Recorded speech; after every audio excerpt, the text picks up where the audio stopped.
Hello everybody, Calamity here, and I still haven't finished the story in 3.0 for Star Rail. Today's video is going to be all about the final boss fight in the Path of Behemoth event, where we're fighting the crab from Fontaine. Here are the research topics we're going with. Now usually I don't pick monster threat assessment, but I found the other two research topics to not be that fun, to be honest. But let's briefly go over them. So environment enhancement experiment, I don't like this because it makes the boss super tanky until you destroy its shield. Making the fight overall just take really long, and this is for teams that can do burst damage. So if you have like a Navia or like Raiden Shogun with her burst, and you have that all ready to go, and you're confident that you can kill it really fast with one rotation, then this is for you. Molten Throne makes it so that the boss heals with his leaping attack. It's not too bad, and you can usually, like, if you have consistent damage, then you can out DPS the heal.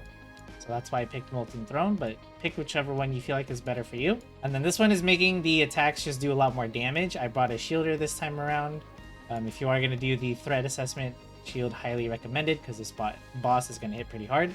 And then I did not pick Blazing Coronation. This is also going to be very team specific. If you have a very fast hitting character, like let's say Clorind, or you're using Yelan and Jingcho to destroy these lava crystals it'll spawn, then this is okay for you to pick. But otherwise, it's kind of a pain, and you'll end up losing a character if you don't kill those lava crystals fast enough. And they can spawn at any time, and you're not given a lot of time to destroy them. So that's why I went with these two. But again, experiment. Feel free to pick whichever is going to suit your team. Speaking of teams, we are going with a basic Hyper Bloom team. We got Cookie Shinobu, Jingcho, Nahida, and Kirara. If you don't have Nahida, then of course Kali or Denjo Traveler are going to be your best bets. With that being said, we're pretty much ready to start this boss fight, so let's do just that. Boss is always going to do that forward lunge as its first attack, so always be mindful of that. Go ahead. Pop all the burst. It will heal its shields because of the research topic we picked, but it's not a big deal as long as you're just constantly doing damage to it. Make sure we're constantly hyper blooming. It is gonna be close, I'll admit. So, ouch! Watch her HP. Watch your time.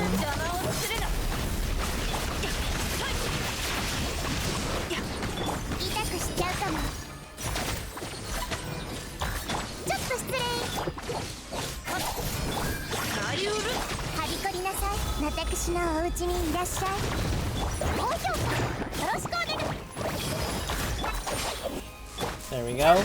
Now we can destroy it because the molten thing is over. So we gotta make sure we always have our shield up too. There we go. Okay. Once it's stunned, it's pretty much GG, and then we can just finish it off here. There you go. Did it in 124, 5-6 seconds to spare. It was pretty close. Yeah, it does hurt a lot, but again, if you bring a shielder, make sure it's constantly up. You should be okay. Again, just Hyper Bloom just does so much damage. It's okay that it regenerated its shield, but once you do get it down, it was a piece of cake. You could try if you have more Hydro characters instead of... if you're comfortable with this, you could try to swap out Kirara for another Hydro to destroy that shield faster. But that's totally up to you. But I'm going to show you my character builds, and that is pretty much it for the video. Alright, starting off with Cookie Shinobu, our Hyper Bloom trigger is using an Iron Sting. Refinement 5, but that's not necessary. Just get it to level 90 for the most elemental mastery. Artifacts are the Flower of Paradise Lost, excuse me. And again, emphasis on elemental mastery where we could get it. Gotta get as much as you can. HP percentage or energy recharge are nice to have as substats, but not necessary at all. Main stat, elemental mastery on all three other pieces. Constellation 4. Her talents are 1, 9, and 7 for Hyper Bloom. These aren't important, but if you want her to heal a little bit more, then feel free to invest in her skill. Same with the burst. If you want to do a little bit more damage, you can up the levels there as well. He is at level 90. Signature weapon. Deepwood memory set. It's with elemental mastery with some DPS, crit rate, crit damage stats as well. And a little bit of energy recharge is also good. There's the elemental mastery, all of that good stuff there. She's at C0, 7, 9, and 9. Jingcho, 90, same build as forever. Sacrificial sword at refinement 5. Emblem of Severed Fate, built as a DPS. So crit rate, crit damage, a lot of energy recharge, attack percentage. For the sands, you know, up to you. If you feel like you're lacking energy recharge, go for it. If you're not, attack percentage. Crit rate, crit damage, circlet for more DPS. Of course, he's at C6, and 2, 9, and 12. The only thing that really matters is the burst. Getting some skill levels is nice as well.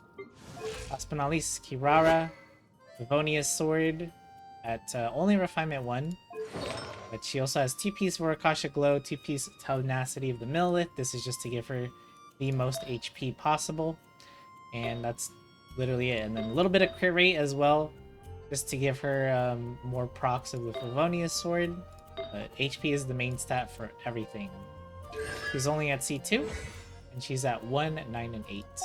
And that's the build I used to defeat the last boss. There are definitely other options for that event. In fact, much easier ones. This one was cutting it a little too close, in my opinion, but at least we did it. And with that being said, if you have any other questions, comments, want to share what teams you used, feel free to do so in the comments below. And with that being said, don't forget to leave a like, subscribe to the channel. All that good stuff helps me out, and I'll see you all in the next one.